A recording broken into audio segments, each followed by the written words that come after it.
Hey there, in today's video, we're tackling a common problem that many Windows users might face. The issue arises when deleting a user profile using specific methods, only to find that upon logging back in, the profile is created as a local one instead of a roaming profile. This can be quite frustrating as any settings made on that PC won't sync back to the network share, resulting in lost data when logging in elsewhere. Now, let's delve into the solution for this pesky problem.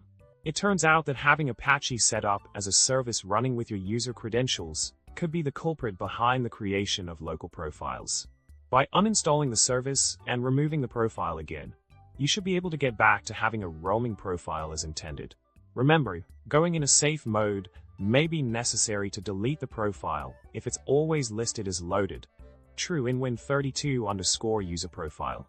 In summary, if you're facing the issue of your user profile being created as a local one instead of a roaming profile, the key is to check if Apache is set up as a service running with your user credentials. Uninstalling the service and removing the profile again should set things right. Thanks for watching, and remember to subscribe, like, and comment below with your thoughts. Until next time, happy computing!